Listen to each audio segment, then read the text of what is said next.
So these colloquium series were founded in 2011, and they provide students and early career researchers with the opportunity to present their work to their peers on campus and to colleagues and faculty. And so this is kind of a rare opportunity where institutions, whether they're providing these kind of opportunities for students or not. So we're really proud that iume can provide this opportunity for researchers and for graduates and their PhD students. And so, of course, I'd like to thank Veronica Holly for helping put this on, Sandra for helping to organize all of this, Christina for agreeing to speak, Barry for recording everything, and for everyone and for all of you for being here. So I'll go ahead and introduce Christina Chaise. I have her bio, not on my phone. So Christina Chaise is a graduate student at Teachers College in the Sociology and Education program under Education Policy and Social Analysis. Christina was a McNair Scholar at Hunter College. She's also a graduate of the Borough of Manhattan Community College. Her activism and community organizing experiences have shaped her research interests, which include critical pedagogy and epistemology, ideology, and identity development around race and ethnicity and class.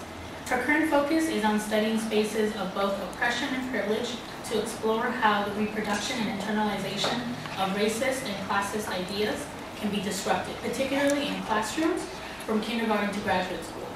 She is currently a teacher's assistant for Dr. Ray McDermott Shout out. in the anthropology department and a project assistant in the Institute for Urban and Minority Education, as well as a LTI graduate assistant.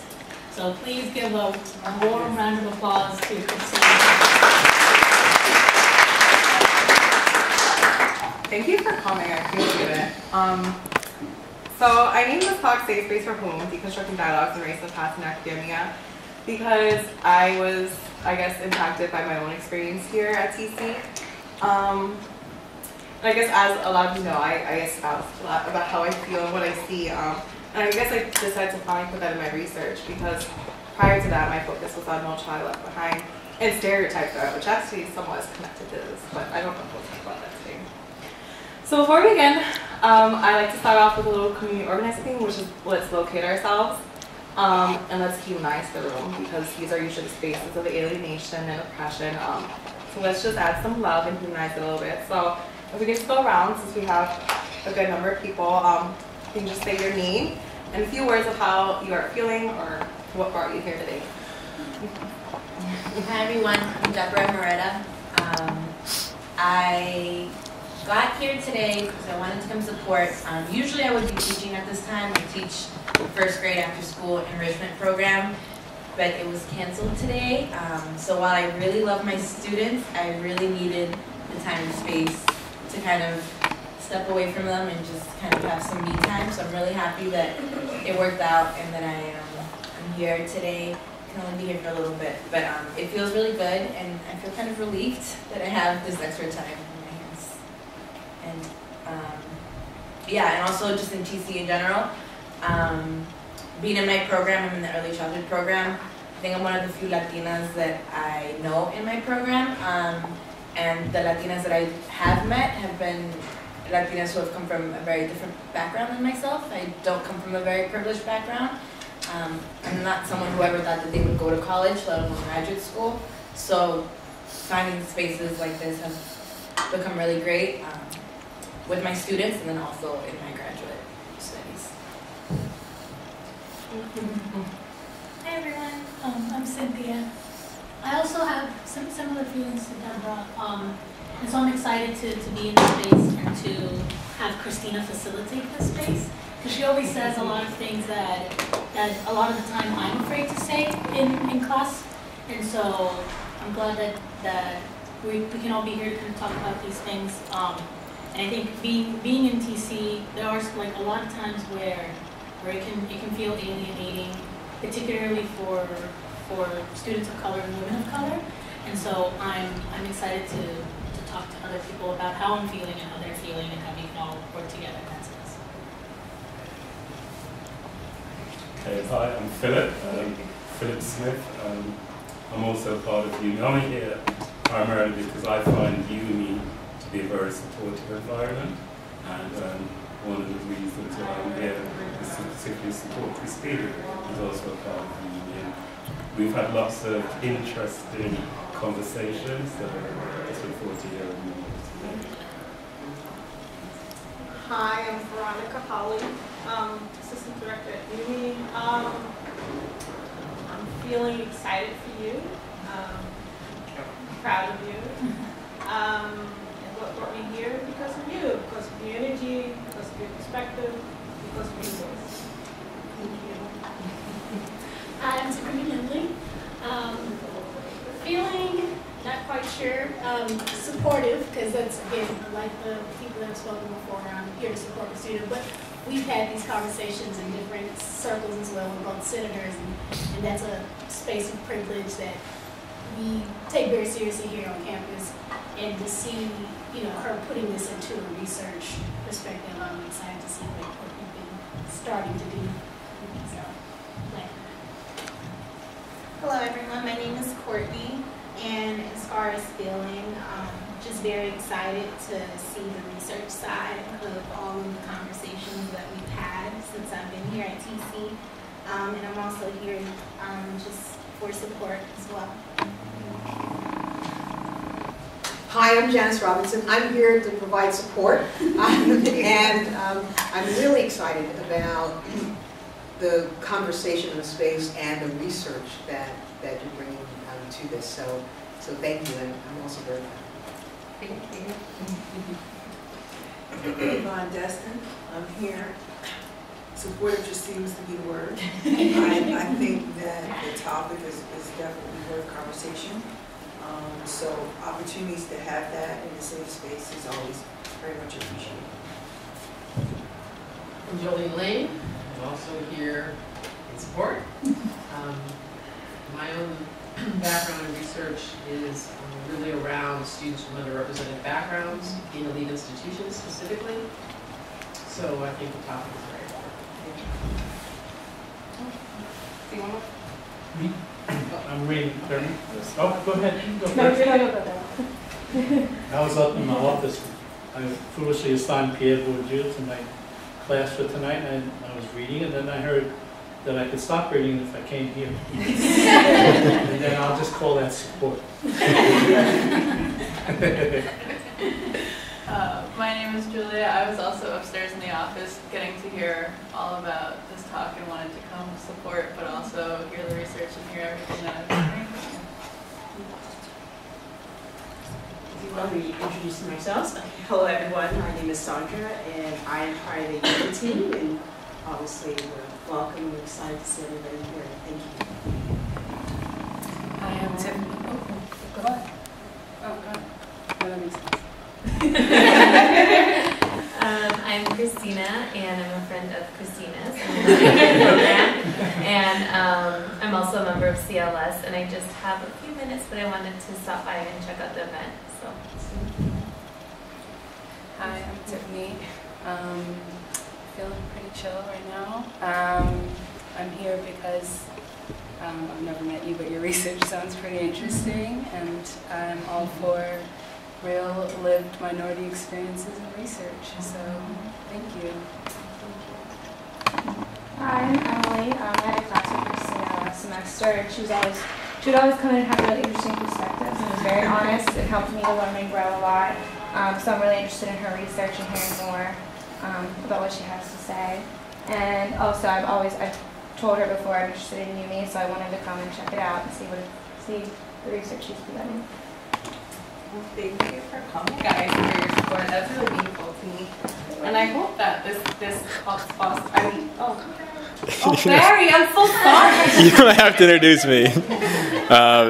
I'm Barry Goldenberg. I'm also part of the iume team, one of the research fellows, and here to support Christina. It's such important work, and I'm really looking forward to learning from her today and everyone here. So thanks for being here.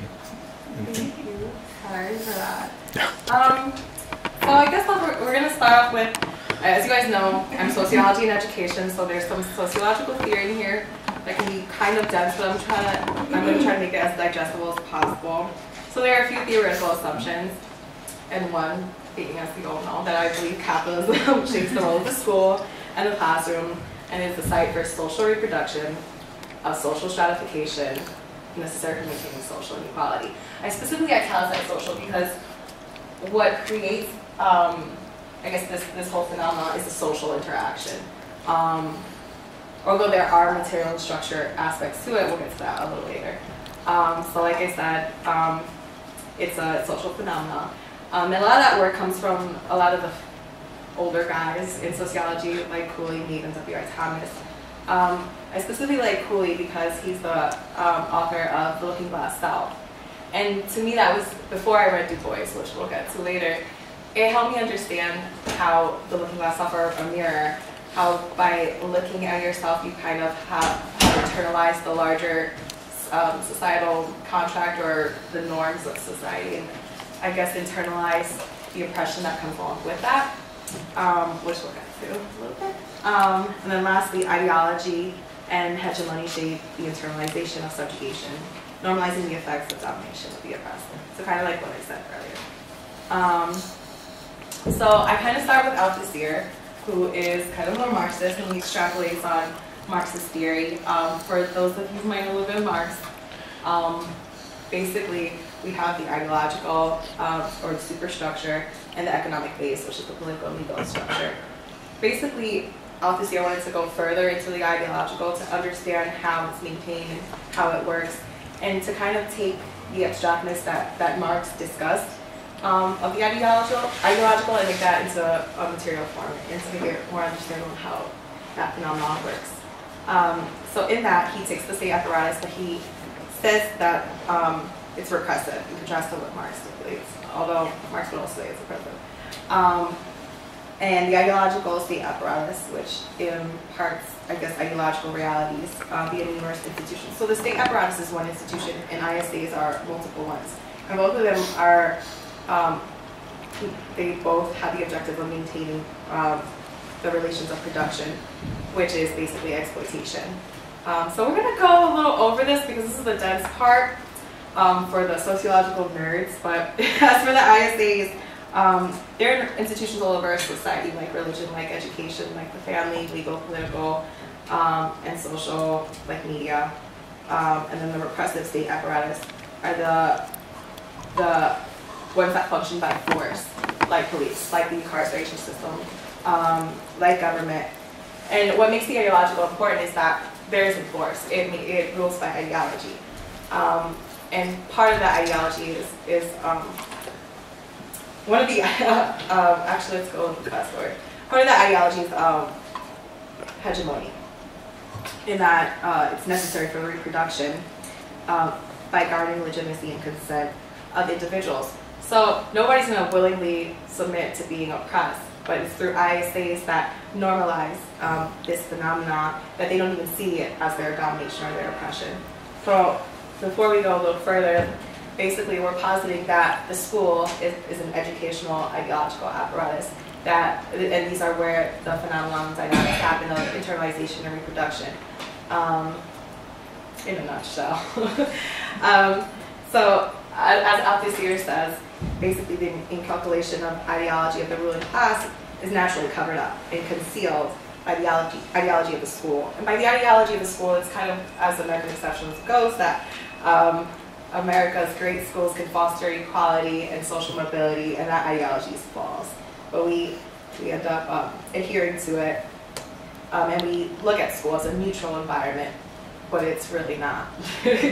As Virginia states, the school is a site, or it's a space where symbolic violence occurs. Now, symbolic violence, according to Virgil, is the misrecognition of domination as natural, kind of like what I said earlier. Both the dominating and the dominating classes. It fosters their participation and reproduction of their own domination by sustaining power relations. It also legitimizes the social inequality. So, how does symbolic violence shape self-identity for people of color? Symbolic violence entails, once again, the domination. So basically, we're internalizing the oppressor's view of ourselves, and in that we're dominated by the larger structures.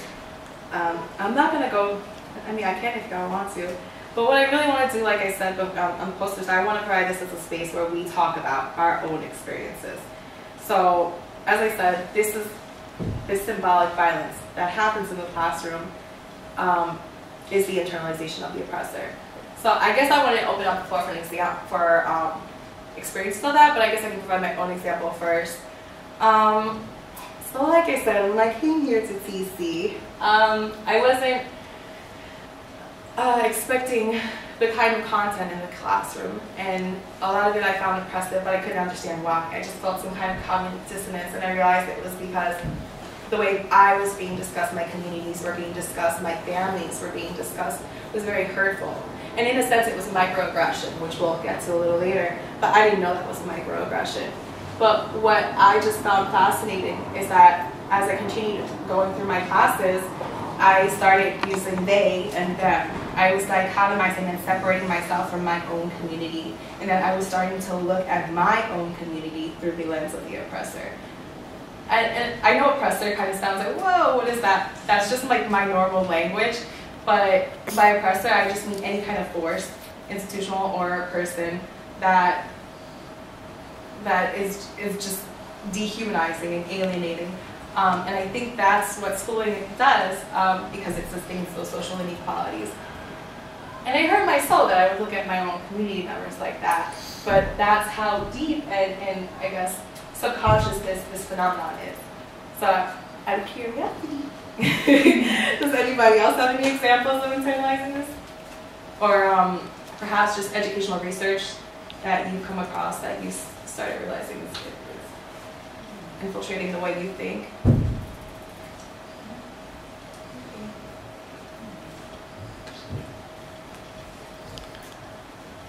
It's cool. Maybe. Like I said, I teach, and a lot of my spaces I co-teach with different teachers in my program. And I found in one of my spaces, I tend to disagree with one of the teachers that work there in the way that they want to encourage our students to build language. A lot of our students maybe speak a different language, or they might use what would be like, I don't know, not slang, but just like a hybrid? Yeah, like a hybrid. And there's always this like discussion on teaching them the right way to speak, and I guess that's something that it's really hard for me to kind of address and also just to deal with, because I just don't think there's any right way to speak. I think we have all our own kind of way to express ourselves, and I think it's something that I see even my students kind of already dealing with at such a young age of like 5 and 6. And then just having that come from teachers who are in my field and in my program, it's something interesting to try and address kind of 24/7. I call myself doing that too. Sorry. Well, I can also speak to that as well, like ideas of linguicism. I'm from the Caribbean, Trinidad and Tobago, so we speak a dialect as well with English. And when I first arrived in the US for my undergraduate school, I would mention, my first day of orientation, I had to go in to just ensure that all my papers were okay and everything. And I was told that I had to sit the TOEFL exam, which is English as a second language. And I explained that, well, I'm an English speaker. I come from an English-speaking country in the Caribbean.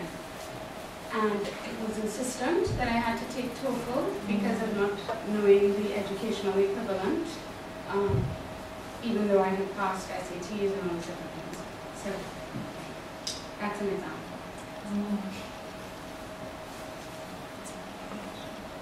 One thing that comes to mind is when, in our statistical analysis course, when we're while looking at the data and trying to understand what are the differences between any individual based off race, it was always this idea of comparing Black, Asian, Latino to white students. So like constantly holding white students up on a pedestal and trying to like make everyone compete against them, as opposed to like looking at the students and seeing what they're doing that's better than the white students. students are seeing what it is that they're like navigating through that could contribute to this conversation that we're having, but we're having it with such a white narrative that we don't see what's happening for everyone else.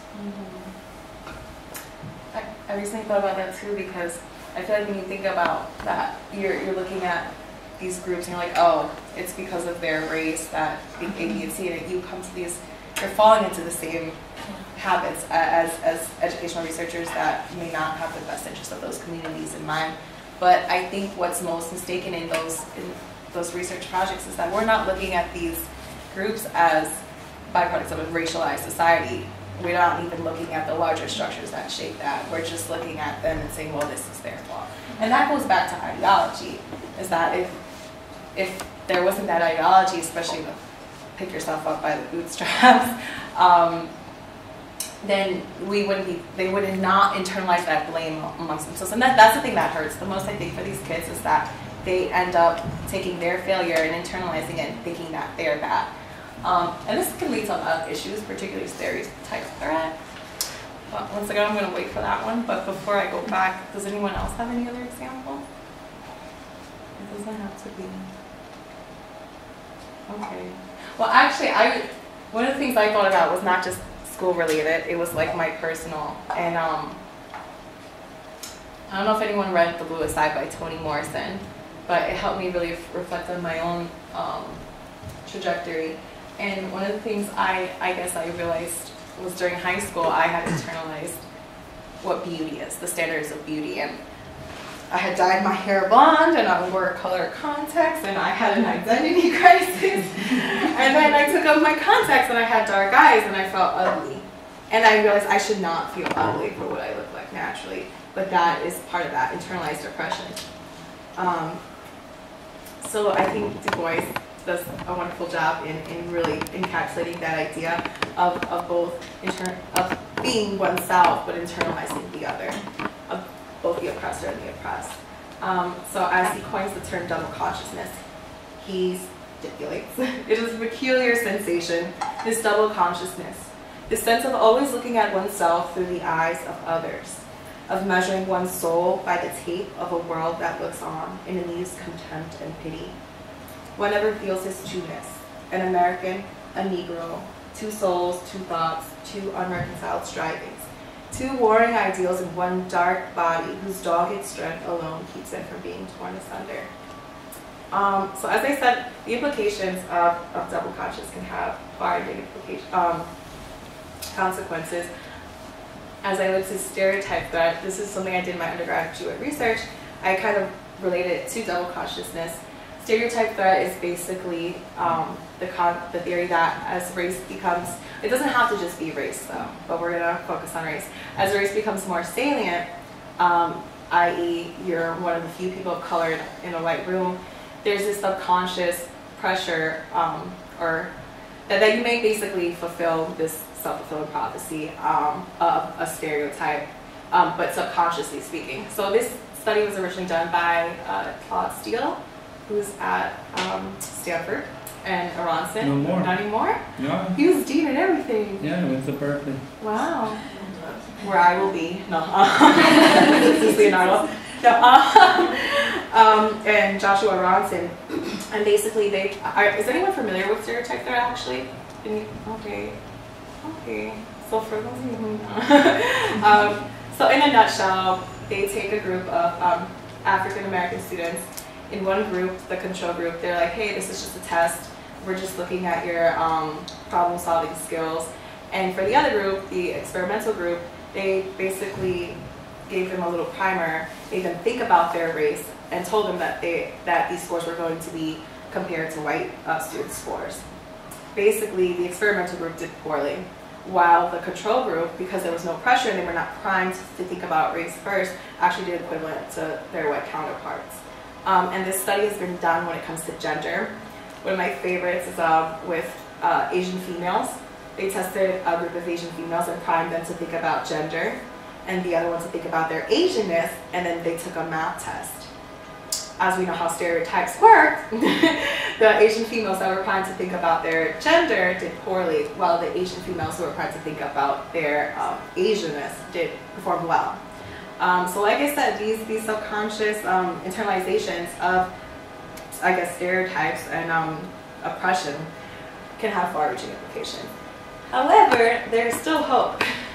As Franz Fanon says, in Black Skin and White Masks, at first he begins talking about, once again, this internalization, and part of that internalization is looking at black as ugly, which of course obviously is not the case, but this is what larger white supremacy and hegemony assert. However, he does have a solution, and that is to rise above this absurd drama that others have staged around me. And that's important to understand, is that this is not just one person's interaction. Everyone's reality is shaped by the larger social structures and the people within them. And to reject the two terms that are equally unacceptable, and through one human being to reach out for the universal. So I reject to see that as self-emancipation. However, liberation and self-emancipation has to be done as a social act, because that's what it is. So as Freire posits in Pedagogy of the Oppressed, in order to liberate yourselves from that oppression, you have to be cognizant of what you've internalized or what you're hosting as the oppressor, and how that impacts your move to want to be like the oppressor, which could have other consequences. However, the Pedagogy of the Oppressed is an instrument for their critical discovery that both they and their oppressors are manifestations of dehumanization. So it's not just the oppressed who are dehumanized by this process, it's also oppressors. Because in this process, it's a dehumanizing, hateful process. The pedagogy of the oppressed is a pedagogy which must be forged with, not for the oppressed, whether individual or peoples.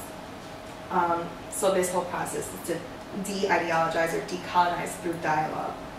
However, as we all know, race dialogue is not always effective in spaces where it's not critical. So Lucy Narlow and Robert Porter put up this excellent article, Pedagogy of Fear, where they basically use a Fanonian theory to understand this dissonance that occurs. Let's rewind a little bit. So in this piece, they basically posit that there isn't safe space for students of color to have these discourses because there's violence in these spaces already. Pedagogical experiences involving racist violence to students and faculty of color, and that's because public race dialogues cater to a white racial frame. Most race dialogues benefit whites and patronize people of color. I think a good example of this, for those of you who went to Dr. Stu's talk, was when he gave the example of, I think it was two girls, one was black, one was Latino, one was white, and how they were bringing up the discussion around race. And basically, things got a little bit heated. The white girl got a little uncomfortable and she started crying. And the whole conversation was halted because this white girl felt uncomfortable. And while people were trying to cater to her and figure out what's going on with her, nobody was asking these black and Latina girls who were just got their experience shut down, who just got their livelihoods and their experiences devalidated. Nobody was inquiring about how they felt and if they felt safe in that space. So basically they posit that safe space is not necessarily safe for people of color. Safe space is safe for white people because they're the ones who foster that conversation. I'm not even gonna go there. So, like I said, meaningful discussion is sacrificed in exchange for an intellectual interpretation of race, where whites can avoid publicly looking racist.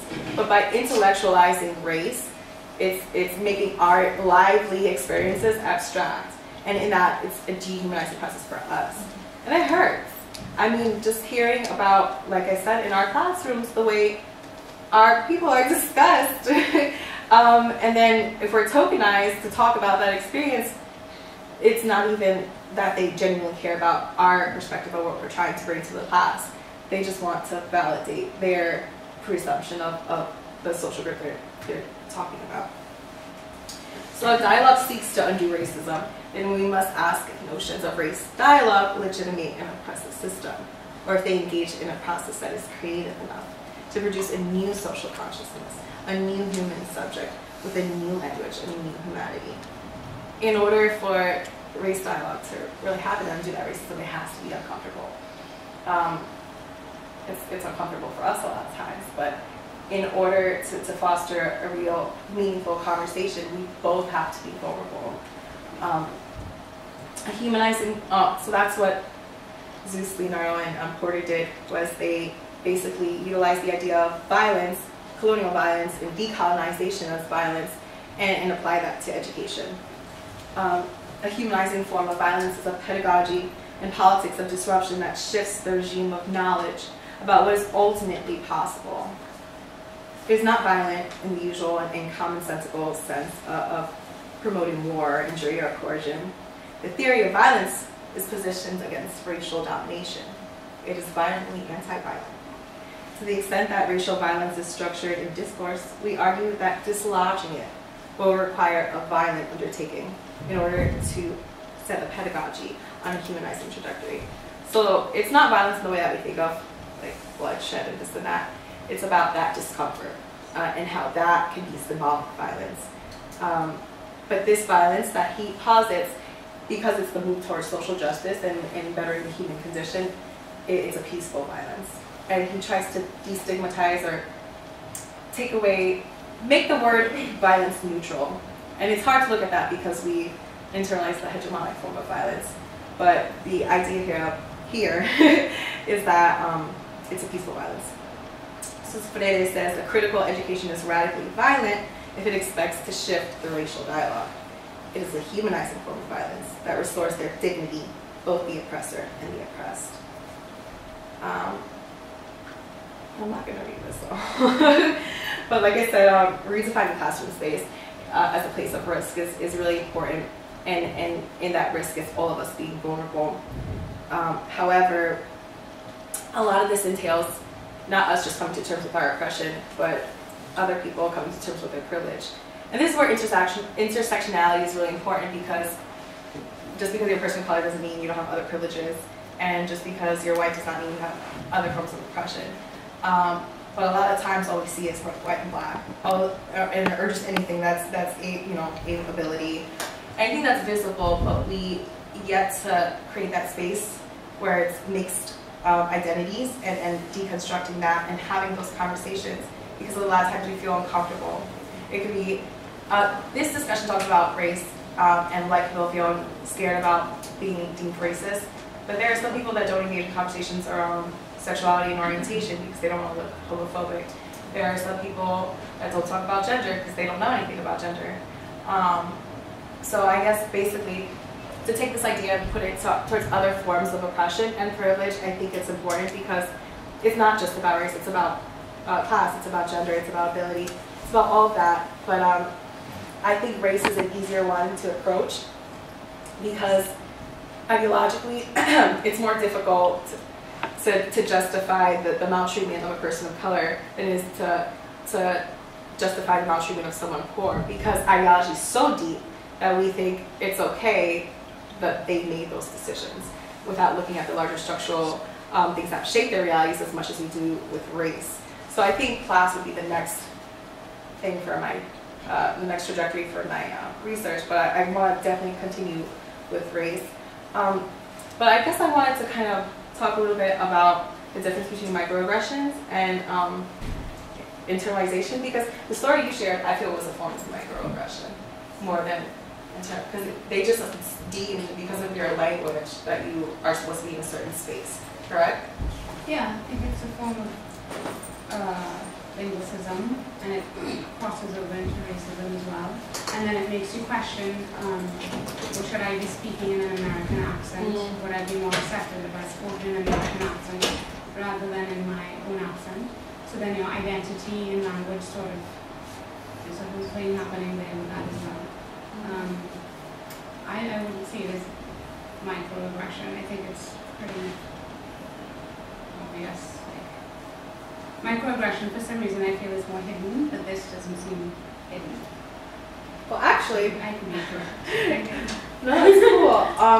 So Dr. Sue, who is a professor here, but who's on sabbatical right now, wrote about the different forms of microaggressions, and that's actually one of them is like the overt. And I thought that was overt. And microaggressions don't have to also be through an interaction. It could be that you're in a space where you don't see your literature or music or people like you symbolized. Right. Like TC, or like any other institution that is partial to the sustainability of social inequality, which is all of our institutions, our schools, and ideological state apparatus.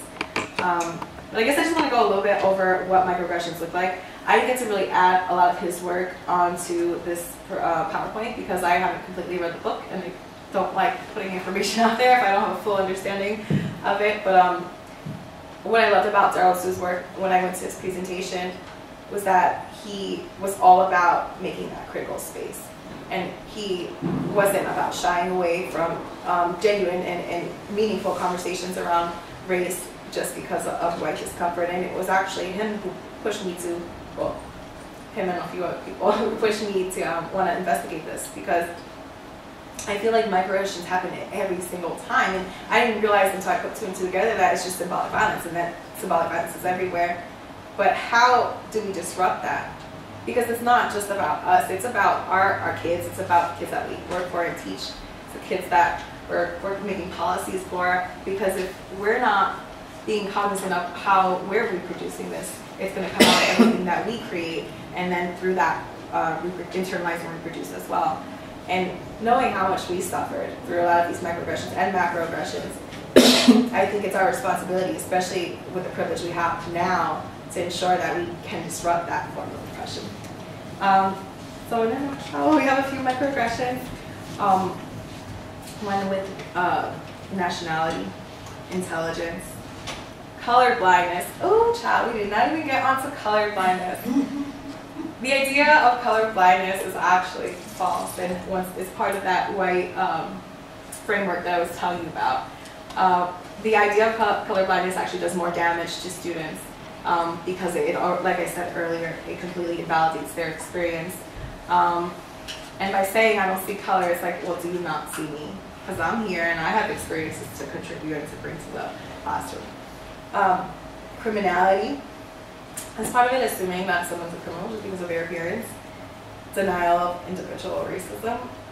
And that's another thing that happens really quickly when people are called out on any form of microaggression. And that's another thing Darrell Sue talks about. They're really quick to say, oh, I wasn't being racist. And to give all these validations as to why they said what they said. But what I think needs to happen in order for this to become a critical conversation around race is for people to take a step back and A, take in that critique, and B, reflect on their actual behaviors, and C, be vulnerable and say, well, maybe I was right, and maybe I am a little racist. And I think that's another thing a lot of people are afraid to say, is to admit that they might be a little racist. But there's nothing wrong with doing that, because if you're not a little, then you're not a social being. Because there's no way you can always intercept all these messages that you get from every single ISA, ideological state apparatus, like the media, like our conversations, these little things that happen where we're getting these tiny messages that shape our cognitive schema. But the first step is to be cognizant of that, right? But how do you try to make someone cognizant of that if they don't want to see that reality? And I think that takes bravery on both of our halves, because not every, a lot of us, and this is another thing that also talks about, which I found interesting, sometimes I don't feel like it's our obligation to have to reteach people on how to be and behave and how to think. Sometimes it's not our responsibility, sometimes we're too tired to. But I think that's why it takes a community, because when you feel like you're alone in this, then it just leads to horrible, horrible dynamics with your peers. And that anger and that hate does more damage to you than it does to the people that you're directing that towards. The myth of meritocracy, that kind of goes back to, I think, class as well as race. And pathologizing cultural values, like the culture of poverty, which we're not going to get to right now. And then second-class citizenship. And environmental microaggressions. I never thought of this, but I think these examples, a college or university with buildings that are all named after white, heterosexual, upper-class males, television shows and movies that feature predominantly white people without representation of people of color, although that's slowly changing. So gay women of color on TV this year, overcrowding in public schools and communities of color and overabundance of the first floors. So that's my reality. I didn't realize how those tiny things can also be forms of microaggression, but it really illuminates the fact that microaggressions are everywhere, and they happen all the time. I'm not going to get too much into this work, but I guess I wanted to open up the space again after oh, this is a good one. After reflecting on this, I'll leave this up. Does anything come to your mind of any microaggressions that you have experienced? And you don't have to. I guess I can think about a classroom experience. I took a class on trauma and violence, which I was ecstatic about. And I want to say one of the weeks we talked about not sexual deviance, that's not enough. It was masochism and xenomasochism. An article about Black men's demasculinization, and it really didn't fit into it just didn't fit, and we didn't talk about it in class, and it was like, why is it even here? This is just offensive to me. And I tried to bring it up, oh, we're out of time. And it was like, there was no other space for me to talk about it. And then later in the class, we had to give presentations, and historical trauma was the topic I picked. So I'm like, oh, we're talking about slavery, hello.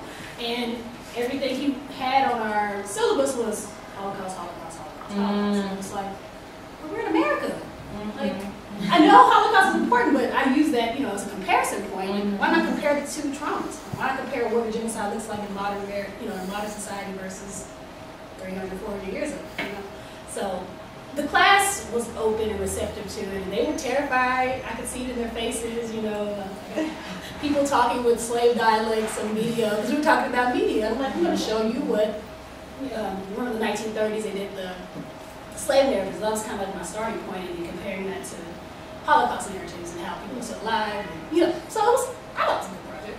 And my classmates, though, were just, and my professor, no feedback, just, okay, well, we're going to talk about what I had on the syllabus, and blah, blah, blah, and class is over. I'm just like, good, okay.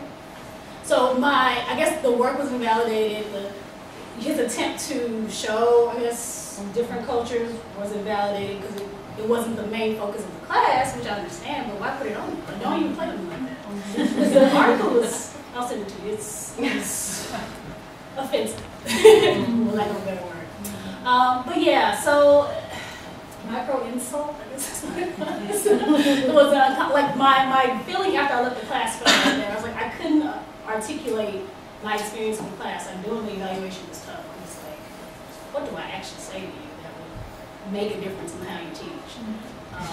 But I did, those were good points for me to actually connect with my classmates, which I was surprised about, because they seemed they sat over there and I sat over here on the side. Oh my goodness. But by the end of the class, they talked to me after, they actually engaged with me, which I was working with afterwards. I'm myself, I'm gonna say what I think, so. But yeah, that experience was like, that's the only one I've had at TC, honestly, because most of my other classes are outside, so. Yeah. Nothing very direct that hit me like that. I think something interesting that you said was how, and I thought about this, why we talk about the Holocaust but not about Japanese internment camps or Native American genocide or slavery.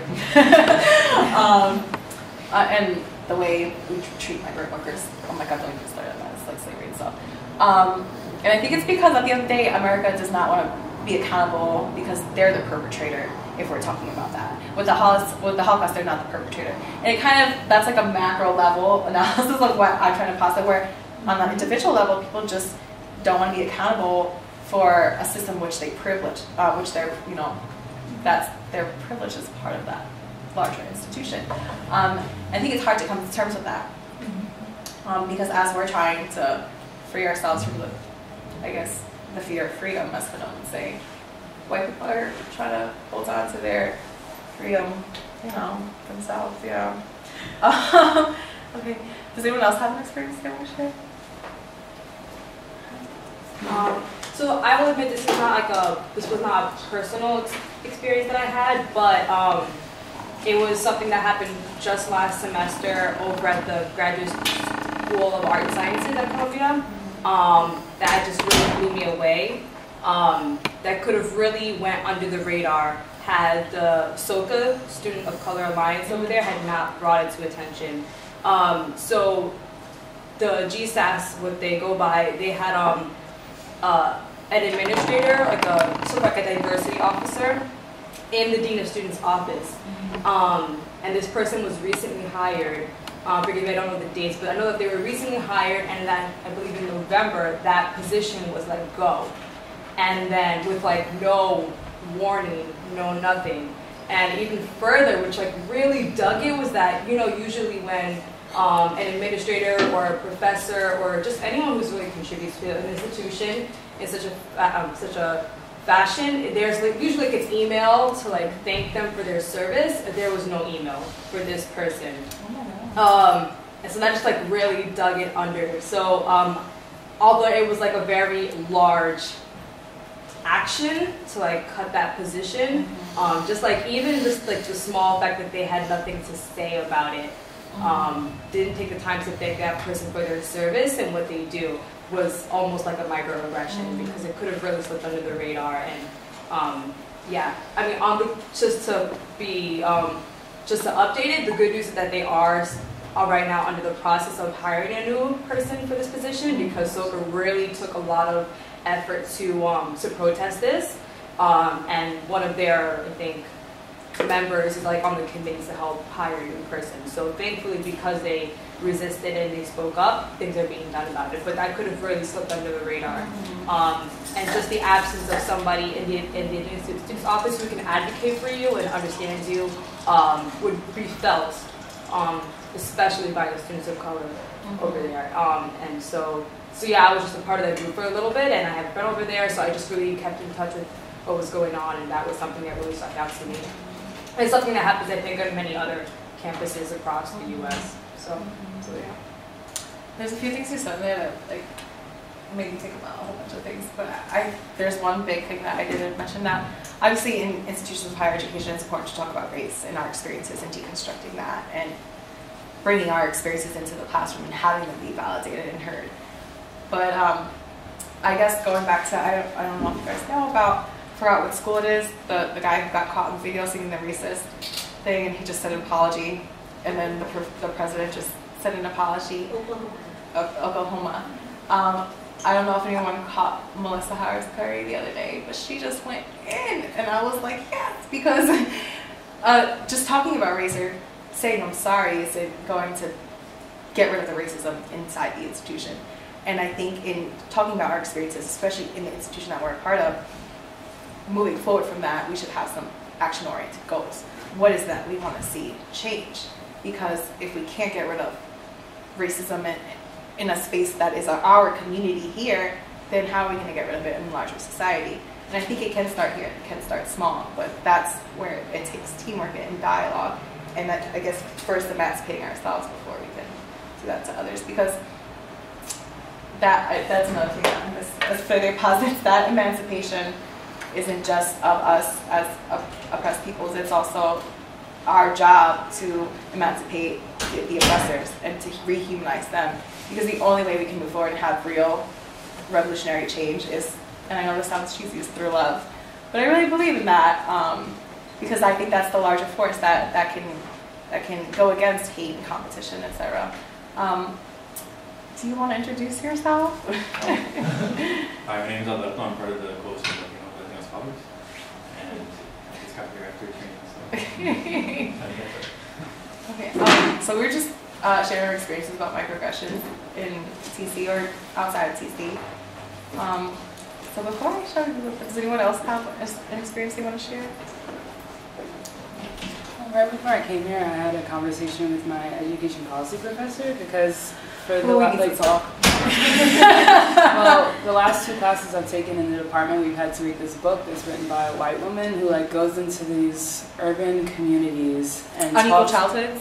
No. Oh, okay. I'm gonna refrain because she teaches. I'm gonna refrain. All right. So yeah, I mean the book is like a good idea and it like makes a lot of sense, but I think it's a bit of a microinvalidation. So he was asking me why I didn't really mind missing her talk because I have to miss it for another class. And aside from the fact that I'd heard her speak in like my last education policy class, I thought it was interesting to try to explain to a white person how a white person writing on behalf of Black and Latino people within a minority community kind of like deauthorizes their voice, like within, you know, and it's hard to sort of receive it in a room full of white people who think they're getting this like very intense insight into like how Black and Latino people live, and it's like you can see as a member of one of those minority groups the ways in which it doesn't really translate what she's perceiving and what's actually happening within the community. But it's like to speak against that is to not be appreciative of the fact that this white person took the time to go into these communities and write about it, you know? Like, it's almost like you need to, like, nobody's asking you to be grateful, but it's to say, you know, this isn't speaking exactly to the experience that they're having, is to be like, you know, is to kind of,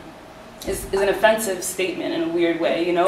But to me, it really is that, you know, if you're not Black or Latino, like, there were things that she was saying that, like, I read that, like, for instance, she said something about how a Black girl used the word titi to describe her aunt, and she like wrote it out in the book like Teety, and I'm like, that's a Spanish word for aunt, like Titi, but she didn't like realize it because she's white, you know, like, and she maybe never thought about Black people adopting Spanish slang, you know, and I don't know how to, it was, you know, it wasn't awkward because like I'm used to like talking to white people about this by now, but like when I was talking to him, he was just sort of like in awe of the fact that like I wouldn't like find it immediately like amazing that this was happening in this book, you know, and I'm like, well, you know, just because like she's giving authority to these people's voices by writing it down doesn't mean that they're speaking to you, you know, it means she's speaking for them still, you know, and it's and it's just hard to sort of talk about that without seeming like you're just being aggressive or just you're not like seeing the merit in her work when, you know, it's a microinvalidation, I think, you know,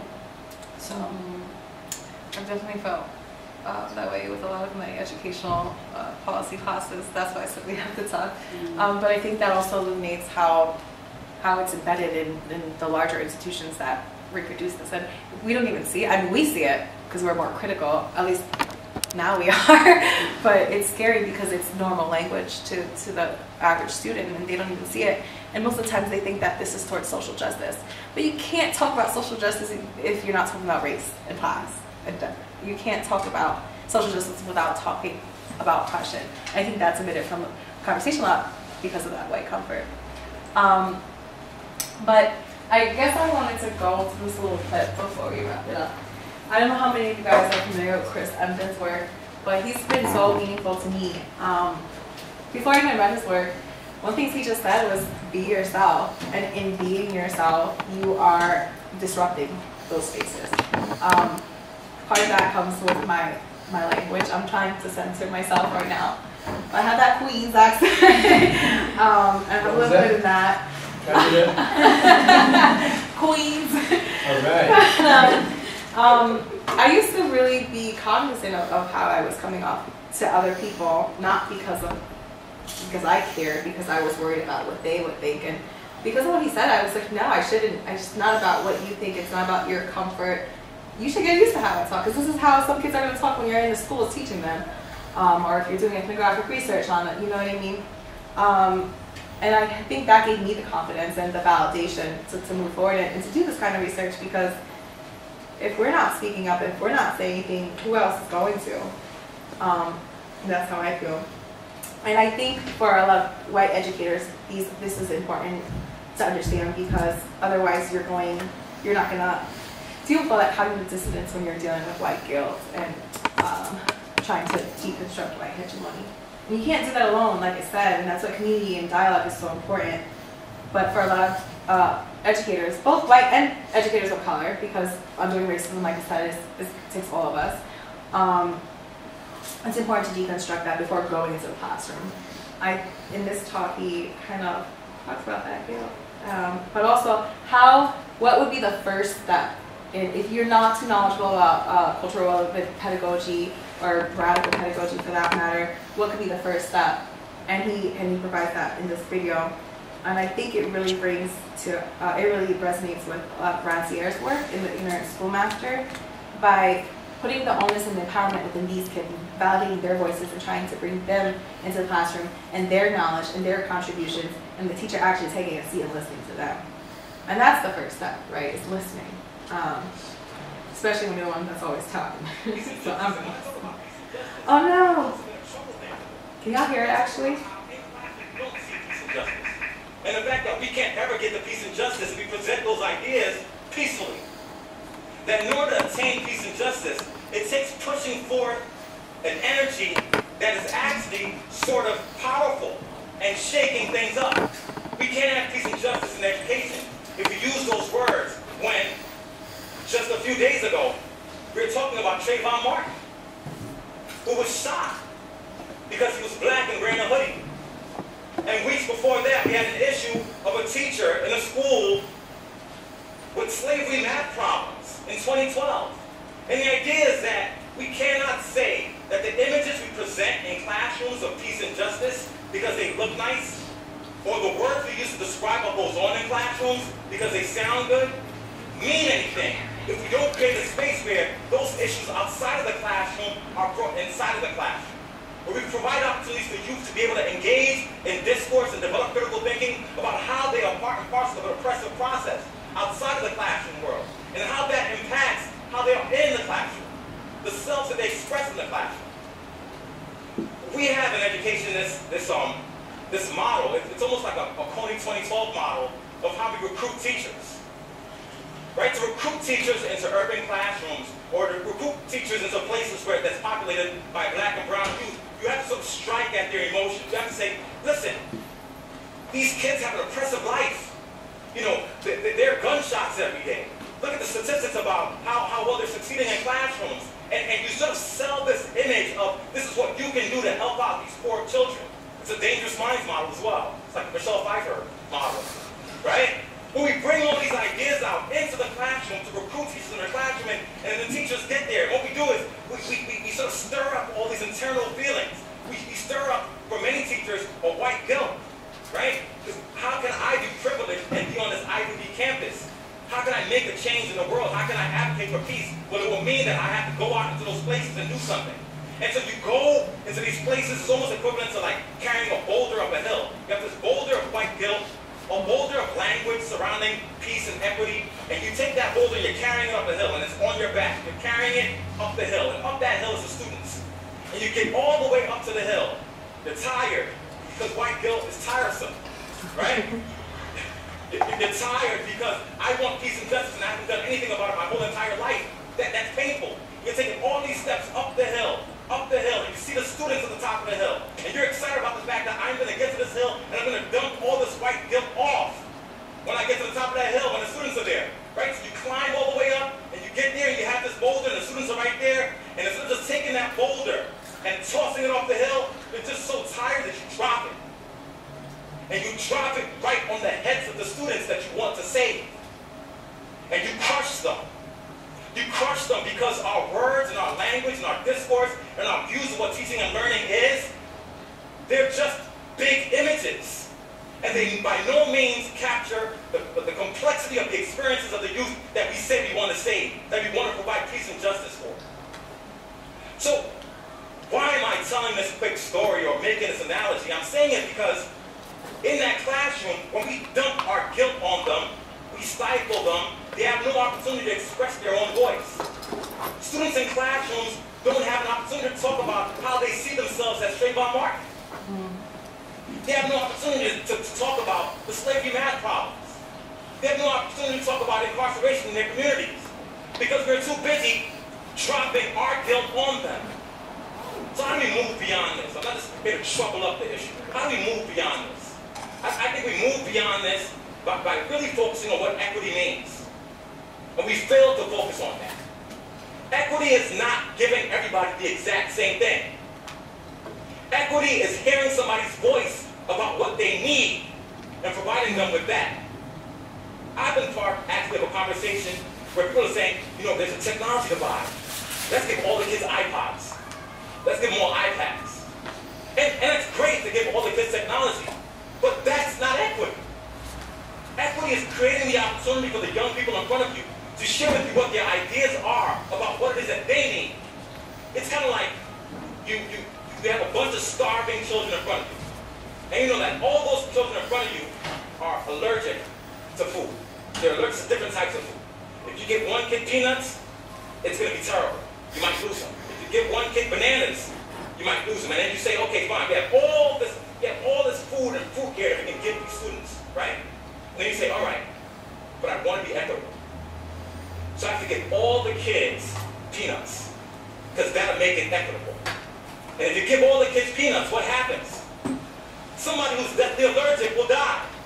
You've not created the opportunity where you can ask them what it is that they want. You don't even know their allergies, because you're so concerned with guilt and words and ideas that you can't get the opportunity to hear their voice.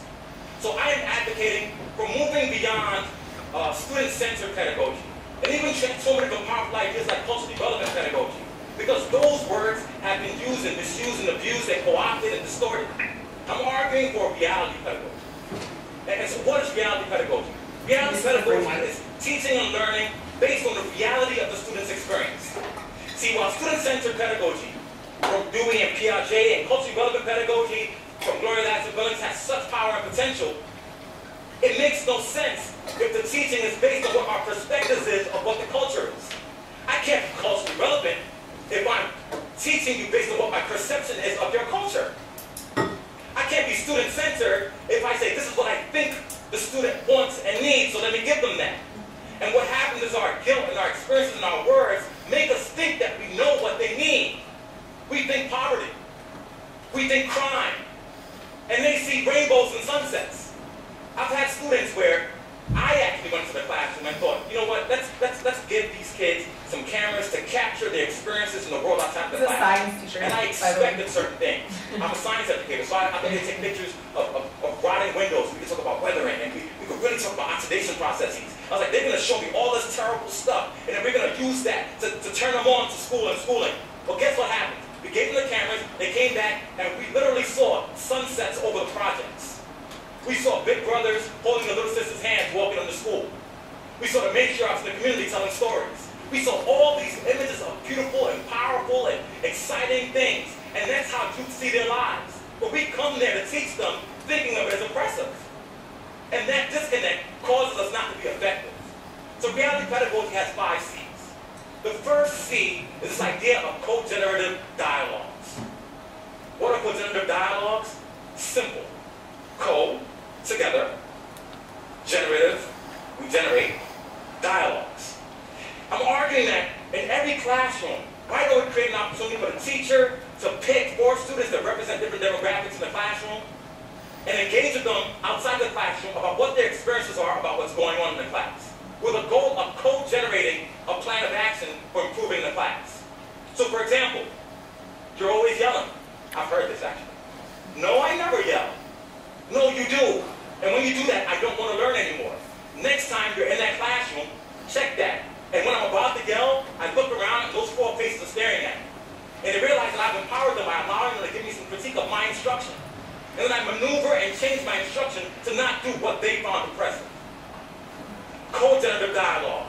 Asking youth to co-generate ideas about improving instruction and giving them the opportunity to critique the instruction. So you're not teaching from your point of guilt. You're teaching from their perspectives about what's powerful. That's the first C. The second C, this idea of co-teaching. We think of co-teaching as having one teacher in the classroom, and then you have the co-teacher who gets the coffee and makes the copies, right? But let's move that idea beyond that and say co-teaching as in letting youth teach the class.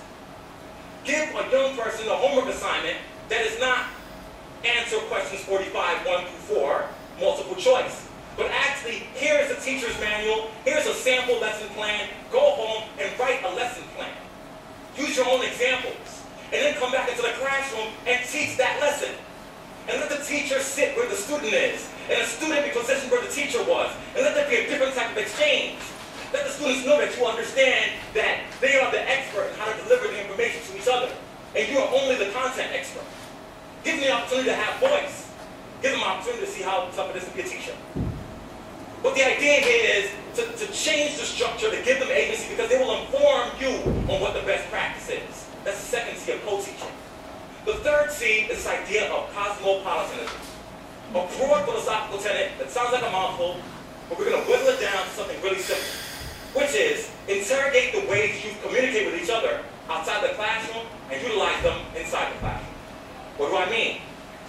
If you, outside of the classroom, are using head nods and handshakes as a way to combine and connect to each other, this is part and parcel of gang culture that creates an anti-school identity. Why can't we use those same structures and associate them with a pro school identity?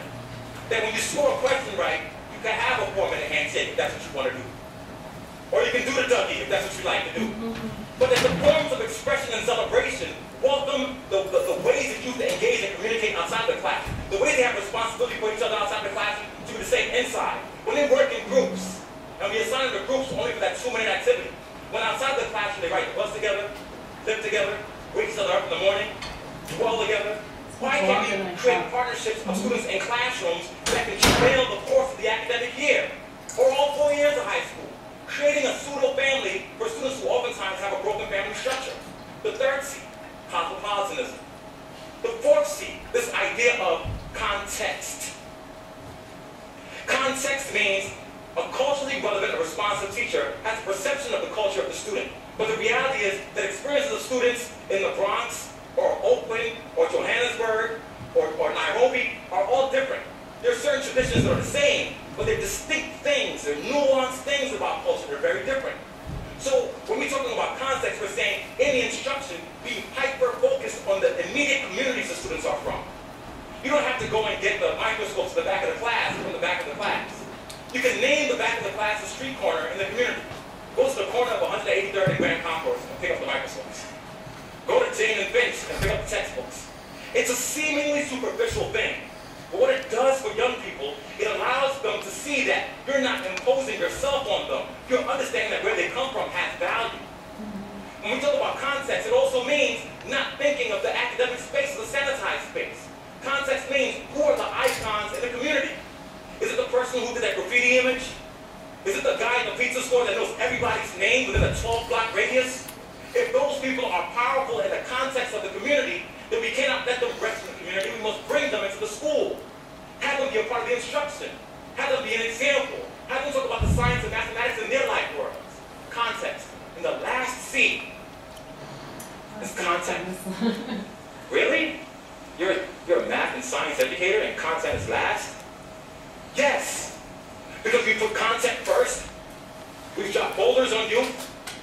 And we've not gotten a chance to get them to actually connect. You cannot get to the content if you don't focus on the environment of the classroom. You can't focus on content if they don't have voice, if they don't have agency, if they don't have a stage, if they don't have a platform, if they don't see their life worlds outside the classroom, inside the classroom. If those things don't happen, content knowledge will not be developed. Few may get it, but we must realize that those who do get it become successful in spite of, not because of, our practices.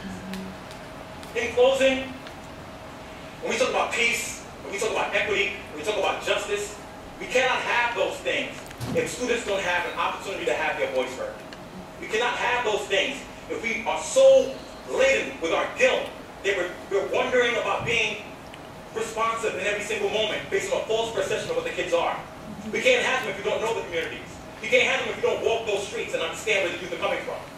Thank you. That was a lot. But that perception of what he was talking about, of those kids, obviously that's the deficit lens that we're always talking about.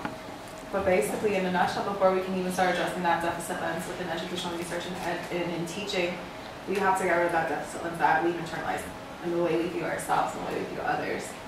So I just want to say thank you for coming.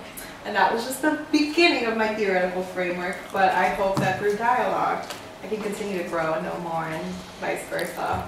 And we can create a more equitable schooling system. So thank you for coming.